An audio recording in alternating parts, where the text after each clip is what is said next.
పరిశుద్ధుడును నిత్య నివాసిను నిరంతరము స్తోత్రార్హుడుగా ఉన్నటువంటి ప్రభువైన యేసుక్రీస్తు వారి యొక్క నామములో మరొక తరుణములో వాక్యాన్ని ఈ రీతిగా మీ మధ్యన పంచుకోవటానికి ప్రభువారు ఇచ్చినటువంటి యొక్క మంచి సమయాన్ని బట్టి ప్రభువును స్తుతిస్తూ ఉన్నాను.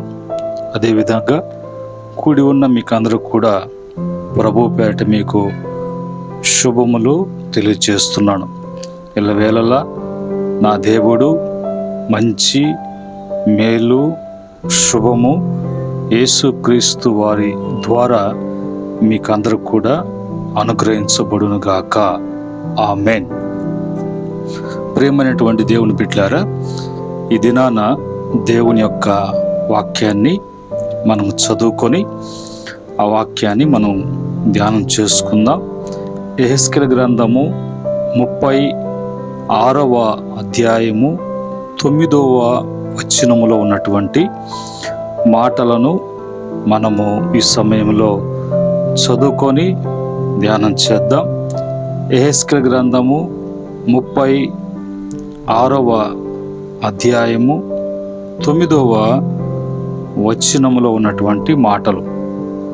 ఇక్కడ మరి దేవుడు స్వయాన మాట్లాడుతున్నట్లుగా, దేవుడు ఏమని మాట్లాడుతూ ఉన్నాడు అని అంటే, నేను మీ పక్షముగా నున్నాను, నేను మీ తట్టు తిరగగా మీరు దున్నబడి విత్తబడుదురు అనేటువంటి మాట ఇక్కడ మరి రాయబడి ఉంది. ప్రభు మరి ఆయన మరి తన యొక్క బిడ్డల యొక్క పక్షముగా ఉంటూ ఆయన వారిని మరి దున్నుతాను అని అంటాడు. దున్నబడి తర్వాత మరి ఆ దున్నినటువంటి ఆ స్థలములో విత్తనము అనేది నాటబడుతుంది. ఒక చెట్టుని మరి లేదంటే ఒక విత్తనాన్ని నాటాలి అని అంటే ఆ యొక్క భూమి మరి అది బాగా సాగు చేసినట్లుగా దున్ని అందులో ఉన్నటువంటి రాళ్ళు, రప్పలు, చెత్త, గాజు పెంకులు ఏది ఉన్నా దాని వలన నాటేటువంటి విత్తనము ఫలించదు. కాబట్టి ఆ విత్తనం వేసినా కూడా ఎలాంటి ఫలింపు కనిపించదు. కాబట్టి ఆ విత్తనము నాటాలంటే ఆ యొక్క భూమి తప్పక దున్నాలి. దున్నిన తర్వాత బాగా సాగు చేసిన తర్వాత అందులో ఎలాంటి చెత్త చెదారము అనేది లేకుండా విత్తనము నాటబడిన తర్వాత సారముతో ఆ యొక్క విత్తనము మొలకెత్తాలి అంటే తప్పక అది దున్నబడాలి అని ప్రభు అంటాడు. ఇది ఒక మరి ఆత్మీయ జీవితంలో ఫలించాలి, ప్రభులో పచ్చగా ఫలించాలి, ఎదగాలి, అభివృద్ధి చెందాలి అంటే మన జీవితాల్లో కూడా ఈ యొక్క హృదయం అనేటువంటి భూమిలో, శరీరం అనేటువంటి ఈ భూమిలో ఎలాంటి చెత్త చెదారము అనేది కానీ ఉంటే దేవుడు మనకై అనుగ్రహిస్తున్నటువంటి మనం ఫలించటానికి ఏదైతే అనుగ్రహించబడుతుందో, మనలో ఫలింపుకు అభివృద్ధికు ఏదైతే మనలో ప్రభు ఉంచబోతున్నాడో, ఇవ్వబోతున్నాడో, అవి ఎదగకుండా ఫలించకుండా అవి అలాగని మరి అణిచివేయటానికి ఆ ఉన్నటువంటి ఆ రాళ్ళు, ఉన్నటువంటి చెత్త చెదారము ఆ విధంగా ఉంటుంది. కనుక దేవుడు అది మన పక్షముగా, ఆయన మన తట్టు తిరిగి మన పక్షంగా ఉండి తిరిగి మనలను ఆయన మోడు బారినటువంటి జీవితాలను చిగురింప చేసేటువంటి దేవుడు. ఆయన నిత్యముగా నీటి యోరన నాటబడినటువంటి చెట్టు ఏ విధంగా అయితే ఫలిస్తుందో అలాగా ఫలభరితమైనటువంటి జీవితాలు మరి కలిగి ఉండాలని ప్రభు ఇష్టపడుతూ ఉన్నాడు.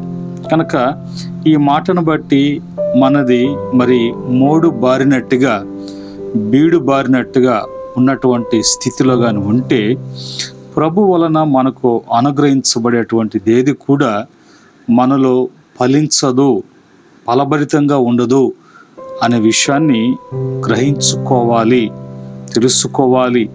వాక్యం మాట్లాడుతున్నప్పుడు మనం ఒకసారి పరీక్షించుకున్నప్పుడు మనలో ఎదుగు బొదుగు లేనటువంటి పరిస్థితి, ఫలింపు అభివృద్ధి లేనటువంటి స్థితి ఎందుకు కలుగుతుంది?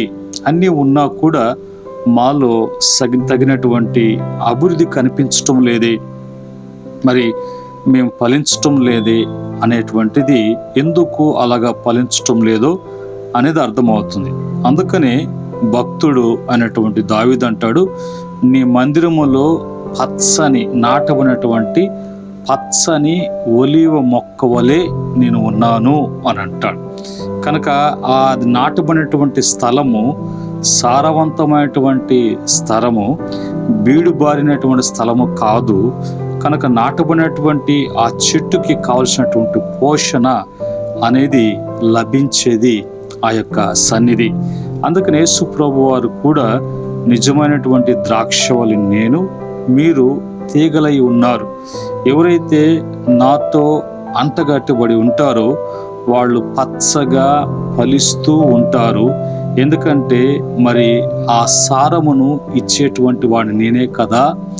నాకు వేరుగా ఉండి మీరు ఏమీ కూడా చేయలేరు. ఒకవేళ మేము బాగున్నాంలే అని కొన్ని దినాలు, కొంత టైము అలాగా మరి ఏ సారము లేకపోయినా, ఏ చెట్టు యొక్క మరి తో కలిగినటువంటి సంబంధం కలిగి ఉండకపోయినా, హత్తుకొని ఉన్నటువంటి అనుభవం లేకపోయినా, నాకంటూ నేను ఫలించగలను అనేటువంటి ఆలోచన కలిగి ఉంటే అది కొంత టైం ఉంటుంది. ఆ తర్వాత దానికి కావలసినటువంటి సారము అందించబడట్లేదు కాబట్టి అది ఎండిపోతుంది. ఎండిపోయిన తర్వాత అది చెత్తగా మార్చబడిన తర్వాత ఓడ్చబడి అది అగ్నిలో వేయబడుతుంది. ఇవన్నీ కూడా మనిషి యొక్క, ఒక విశ్వాసి యొక్క, ఒక క్రైస్తవుని యొక్క, ఒక భక్తుని యొక్క ఆత్మీయ స్థితిని జ్ఞాపకము చేస్తున్నట్లుగా మనకు కనిపిస్తూ ఉన్నది. కనుక ఈరోజు ప్రభు ఆయన మన పక్షంగా ఉండేటువంటి దేవుడిగా ఉన్నాడు. మన పక్షముగా ఉండి మన తట్టు తిరిగి ఏదైతే బీడు బారినటువంటిదిగా, మోడు బారినటువంటి స్థితిలో ఉన్న దానిని తిరిగి ఆ దున్ని లేదంటే వాక్యాన్ని బట్టి తిరిగి బాగు చేయటానికి ప్రభు ఇష్టపడుతున్నాడు. ఆ తర్వాత మనం ఫలించి, ఇత్తనం ఏ విధంగా అయితే నాటబడిన తర్వాత ఫలించి అది ఎలాగ మొలకెత్తి ఫలించి అది మంచి వృక్షముగా ఫలములు ఇచ్చేదిగా ఉండొచ్చు, అది మంచి సువాసన ఇచ్చేటువంటి మరి పూలు కావచ్చు. ఏదైనప్పటికీ కూడా అది విత్తబడాలి. విత్తబడిన తర్వాత మొలకెత్తి అది అభివృద్ధి చెందాలి. అలాంటి స్థితి మనము కూడా కలిగి ఉండటానికి ప్రభు మరి ఈ వాక్యం ద్వారా హెచ్చరిస్తున్నాడు. అలాగనే మరి దేవుని యొక్క వాక్యంలో కూడా దేవుడు ఎప్పుడు కూడా మన పక్షంగా ఉండేటువంటి దేవుడిగా ఉన్నాడు అనటానికి రోమపత్రిక 8వ అధ్యాయము మరి ఉన్నటువంటి 32 నుంచి మనం చూసినప్పుడు అక్కడ మరి ఇట్లుండగా దేవుడు మన పక్షమునగా ఉన్నప్పుడు మనకు విరోధేవురే అని అంటాడు. దేవుడు మన పక్షముగా నిలిచి ఉన్నప్పుడు, దేవుడు మన పక్షంగా ఉన్నప్పుడు ఎలాంటి విరోధము అనేది, ఎలాంటి వ్యతిరేకత అనేది ఏది కూడా నిలవదు. ఎందుకంటే ఆయన దహించు అగ్నిగా మనకు ఉండి మెట్టగా ఉన్నటువంటి ప్రాంతాన్ని సరళము చేసేటువంటి దేవుడు కదా. ముందును వెనకను ఆవరించి ఆయన మనల్ని నడిపించే దేవుడు కదా. అందుకని ఆయన ఎప్పుడు కూడా తన బిడ్డల పక్షంగా ఉండేటువంటి దేవుడిగా ఉన్నాడు. ఆయన మన పక్షంగా ఉన్నప్పుడు మనకు విరోధెవరు కరువైనా, ఖడ్గమైన, అది ఎలాంటి పరిస్థితి అయినా సరే, ఉపద్రవమైన, అవి ఏది కూడా మనకి హాని కలిపెట్టదు. హాని కలిపెట్టాలన్నా, నష్టపరచాలన్నా, ఒకవేళ అది ఏ విధంగా ఎలాంటి ప్రయత్నాలు చేసినా అది మన దేవుని దాటుకొని మన దగ్గరికి రావాలి అంటే దానికి తగినటువంటి మరి ఆ శక్తి ఉండాలి కదా, తనకి ఆ ధైర్యం కావాలి కదా. అలాంటిది ఏది కూడా మరి ఆయన ముందు పనికిరాదు, ఎందుకంటే ఆయన అగ్నిగా ఉన్నాడు కాబట్టి. అలాగనే మనకు దేవుడు మన పక్షంగా ఉన్నటువంటి దేవుడుగా ఉన్నాడు. రెండవదిగా మరి మన పక్షంగా ఉన్నటువంటి పరిశుద్ధాత్మను కూడా జ్ఞాపకం చేస్తూ ఉన్నారు.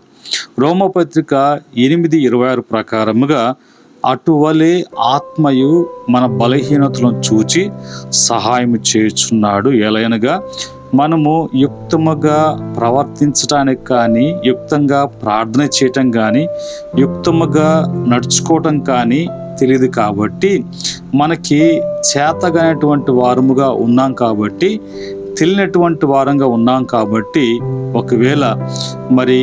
ఒకవేళ ప్రార్థన చేయటం మనకు తెలియదేమో, మాట్లాడటము తెలియదేమో, ప్రవర్తించటము తెలియదేమో, ఎలాగ ఉండాలి అనేది మనకు తెలియదు కాబట్టి, వీటన్నిటి విషయంలో పరిశుద్ధాత్మ మన పక్షంగా ఉండి ఆయన విజ్ఞాపన చేసేటువంటి వాడుగా ఉన్నాడు. మన పక్షంగా ఉండి తండ్రిని వేడుకున్న తట్లుగా ఉన్నాడు. మన పక్షంగా ఉండి ఆయన కార్యములను జరిగించేటువంటి వాడుగా ఉన్నాడు.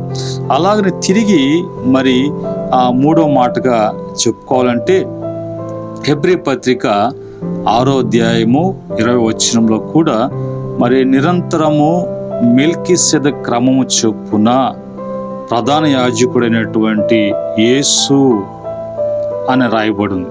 ఇక్కడ మూడవదిగా మరి యేసు ప్రభు వారు ఆయన నిరంతరము మన పక్షము మెల్కీసెదెకు క్రమం చొప్పున ఆయన మన పక్షంగా ఉండి మరి ఆ ప్రభు యొక్క సన్నిధికి చేర్చటానికి, ప్రవేశించటానికి ఆయన మన పక్షంగా ఉండి సహాయము చేసేటువంటి వారుగా ఉన్నారు. ఈ క్రమములో మరి దేవుడు ఎవరు పక్షంగా ఉంటాడు? మరి దేవుడు ఒకరి పక్షమున ఉన్నప్పుడు వారికి కలిగేటువంటి మంచి ఏమిటో, ప్రయోజనం ఏంటో అని చూసినప్పుడు, దేవుడు ఎవరి పక్షమున ఉండి కార్యం జరిగిస్తాడు అంటే, కీర్తన 14వ చరణములో నీతిమంతుల సంతానం పక్షమున ఆయన ఉంటాడు. ఎవరి పక్షంగా ప్రభు ఉంటాడు అనేది మనకి అర్థం కావటానికి దేవుని వాక్యము మనకి తెలియజేస్తున్నది. రెండవదిగా సామెతల గ్రంథము 22వ అధ్యాయం 23వ వచనం ప్రకారంగా, దీనుల పక్షమున ఆయన ఉంటాడు. దీనుల పక్షంగా ఉండి ఆయన వ్యాజ్యమనేటువంటి దేవుడిగా ఉన్నాడు. దీనులకు కృప చూపించేటువంటి దేవుడిగా ఉన్నాడు. నాలుగవదిగా నిర్గమకాండము 14:14 ప్రకారంగా, దేవుని సొత్తైన ప్రజల పక్షముగా, ఆయనకు సొత్తుగా ప్రత్యేకించబడినటువంటి బిడ్డల పక్షంగా ఉండి ఆయన మరి యుద్ధము చేసేటువంటి వాడుగా ఉన్నాడు. నాలుగవదిగా యెహోషువ గ్రంథము 10వ అధ్యాయం 14వ వచనములో మరి ప్రార్థనా పరుల పక్షముగా ఆయన ఉంటాడు. ఐదవదిగా మరి కీర్తన 140 కీర్తన 2వ చరణములో బాధింపబడి వారి పక్షమున ఉంటాడు. 5 మాటలు చెప్పుకున్న ఎవరి పక్షంగా దేవుడు ఉంటారు అనేది చూసినప్పుడు, నీతిమంతులు, దీనులు, ఆయన సొత్తైన ప్రజలు, ప్రార్థనా పరులు, బాధపడుతున్నటువంటి వారి పక్షంగా దేవుడు ఉంటారు. అలాగనే మరొక విషయము, ఆ దేవుడు మన పక్షంగా ఉన్నప్పుడు మన జీవితంలో ఎలాంటి కార్యాలు జరుగుతాయి, ఎలాంటి గొప్ప కార్యాలు ఆయన చేస్తాడు అని చూసినప్పుడు 118వ కీర్తన 6వ చరణములో భయము అనేది ఉండదు, ధైర్యంగా ఉంటారు. రెండవదిగా కీర్తన 138వ కీర్తన 8వ చరణంలో ఆయన కార్యములను సఫలపరిచేటువంటి వాడుగా ఉన్నాడు. మూడవదిగా నిర్గమకాండం 14:25 ప్రకారంగా మన శత్రువులు మన పక్షంగా ఉండి శత్రువులతో యుద్ధము చేసేటువంటి దేవుడిగా యుద్ధము చేస్తాడు. లేదంటే ఆయన మన పక్షంగా ఉండి చేసేటువంటి గొప్ప కార్యం ఏంటంటే ఆ శత్రువు మీద మనకి విజయం ఇస్తాడు. ఆయన మనల్ని గెలిపించే దేవుడిగా ఉన్నాడు. 4వదిగా కీర్తన 118 కీర్తన 7వ చరణంలో దేవుడు మనకు సహకారిగా ఉండి ప్రతి విషయంలో కూడా సహాయము చేసేటువంటి వారుగా ఉన్నారు. 5వదిగా రోమపత్రిక 8:31 ప్రకారంగా మనకు ఎలాంటి విరోధి అనేది ఎవరు కూడా మన ముందు విరోధి ఉండడు. విరోధి ఉన్నా మన ముందు నిలబడాలంటే వాడికి భయము వణుకు కలుగుతుంది. ఇలాగా మన పక్షంగా దేవుడు మన తట్టు తిరిగి మన పక్షంగా ప్రభు ఉన్నప్పుడు మన జీవితాలు సరిచేయబడి సరిదిద్దబడి మనము ఫలించి అభివృద్ధి చెందేటువంటి అనుభవంలోకి వెళ్ళాలి అని అంటే మనం ఎలాగుండాలి అనేది తెలుసుకున్నాం. ఆ తర్వాత ప్రభు మన పక్షంగా ఉంటే ఎలాంటి కార్యాలు మనం చూడగలము, ఎలాంటి కార్యాలు ప్రభు మన పక్షంగా ఉండి ఆయన జరిగిస్తాడో అనే విషయాలు కూడా మనము వాక్యం నుంచి చూసాం. ఆ తర్వాత ప్రభు బైబిల్లో దావీదు పక్షంగా ఉండి దావీదుకు దేవుడు అన్నిట్లో కూడా జయాన్నిచ్చాడు. అలాగే సొలొమోను కూడా పక్షంగా ఉండి ఆయన అతన్ని గొప్ప చేసినట్లుగా మంచి జ్ఞానిగా ప్రభు మందిరాన్ని కట్టించి ఒక ఆరాధించేటువంటి మందిరం కట్టించబడటానికి ఆయన పక్షంగా ఉండి అనేక ప్రజలు ప్రభు తిరగటానికి, అలాగనే యోబు పక్షంగా ఉండి జయం ఇచ్చినటువంటి దేవుడిగా కనిపిస్తున్నాడు. దానిలో పక్షంగా ఉండి సింహాల నోరులను మూయించినటువంటి దేవుడిగా ఉన్నాడు. షడ్రక్, అబేద్గో ఉన్నటువంటి ముగ్గురు ఉన్నారు. షడ్రక్, మెషక్, అబేద్గో అనేటువంటి వారు పక్షంగా ఉండి వారిని అగ్నిలో వేయబడినా కూడా అగ్ని వాళ్ళని తాకకుండా కాపాడేటువంటి దేవుడిగా ఉన్నాడు. అలాగనే ఈరోజు ప్రభు నీ పక్షంగా ఉండి ఇన్ని మనము వాక్యం చూసాం. మన జీవితంలో కూడా అలాంటి కార్యాలు చేయటానికి, అలాంటి గొప్ప కార్యాలు మనం చూడటానికి మనము ఏం చేయబడాలి? మొదటగా బీడు బారినటువంటి, మోడు బారినటువంటి, ఎందుకు పరిగినటువంటి స్థితి జీవితం ఉన్నదా? అయితే ప్రభు తిరిగి నిన్ను నూతనపరచటానికి అదన్నిటిని కూడా దున్ని నీలో ఉన్నటువంటి ప్రతి మలినాన్ని, పాపాన్ని, అపరాధాన్ని తీసివేసి ఒక విత్తనము విత్తినప్పుడు ఏ విధంగా మొలకెత్తి అది ఫలిస్తుందో అలాంటి ఫలభరితమైన జీవితం ప్రభు ఇవ్వటానికి ఈరోజు నీ వైపు తిరిగి నీ పక్షంగా ఉండి ప్రభు కార్యం చేయటానికి ఇష్టపడుతున్నాడు. కనుక ఈ మాటలు మీకు ఆశీర్వాదకరంగా, దీవెనకరంగా ప్రభు ఉండాలని మిమ్మల్ని ప్రేమిస్తూ ప్రభు ఇచ్చినటువంటి ఈ మాటలను బట్టి ఒకసారి మీరు ఆలోచించేయండి. ఈ వాక్యాన్ని బట్టి ప్రభులో మీరు ఏమై ఉన్నారో, ప్రభులో మీరు ఏమై ఉంటారో, ప్రభు మీ పక్షంగా ఉండి ఏం చేయబోతున్న విషయాలన్నీ కూడా మీరు విన్నారు. కనుక ప్రభు మీ జీవితాలలో మీ పక్షంగా ఉండి అన్నిట్లో కూడా మీకు మేలు చేయనట్లుగా నేను ప్రార్థన చేయబోతున్నాను. చిన్న ప్రార్థన చేసుకుందాం. ప్రేమగల తండ్రి, పరిశుద్ధుడా, మీకు వందనాలనైనా ఈరోజు మాకు ఇచ్చినటువంటి మంచి వాక్యాన్ని బట్టి స్తుతిస్తున్నాం. మాలో ఫలింపు, అభివృద్ధి లేనటువంటి స్థితిలో మేము ఉన్నాము అని అంటే కారణం మాలో ఉన్నటువంటి లోటుపాట్లు ఏంటి, ఎలాగ సరి చేసుకోవాలి, ఎలాగ సరిదిద్దుకోవాలి, అలా చేయాలంటే ఏం చేయాలి అనే విషయాల గురించి ఈరోజు మీరు ఎవరు పక్షంగా ఉంటారు, ఎవరు పక్షంగా ఉంటే వారి జీవితాలు జరిగేటువంటి కార్యాలు ఏంటి, భక్తుల జీవితాల్లో జరిగించిన కార్యాలు ఏంటో మీరు తెలియజేశారు. కనుక ఈ మాటలను బట్టి బిడ్డలందరూ కూడా సరి చేసుకోవటానికి, సరిదిద్దుకోవటానికి మరొక అవకాశం ఇచ్చిన స్తుతిస్తున్నాం.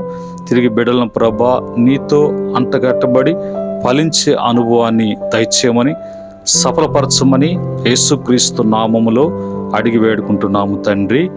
ఆమెన్. పరమ తండ్రి దేవుని ప్రేమ, రక్షకుడైనటువంటి యేసుక్రీస్తు యొక్క దివ్యకృప, పరిశుద్ధాత్మ యొక్క అన్యోన్య సహవాసం ఈ దినాన మరి ఈ యొక్క ప్రార్థనలో కూడినటువంటి బిడ్డలకును, ఈ వాక్యం వింటున్నటువంటి బిడ్డలకును, సకల పరిశుద్ధులకు, ఆయన దాసులకును సదా తోడై ఉండి నడిపించునుగాక.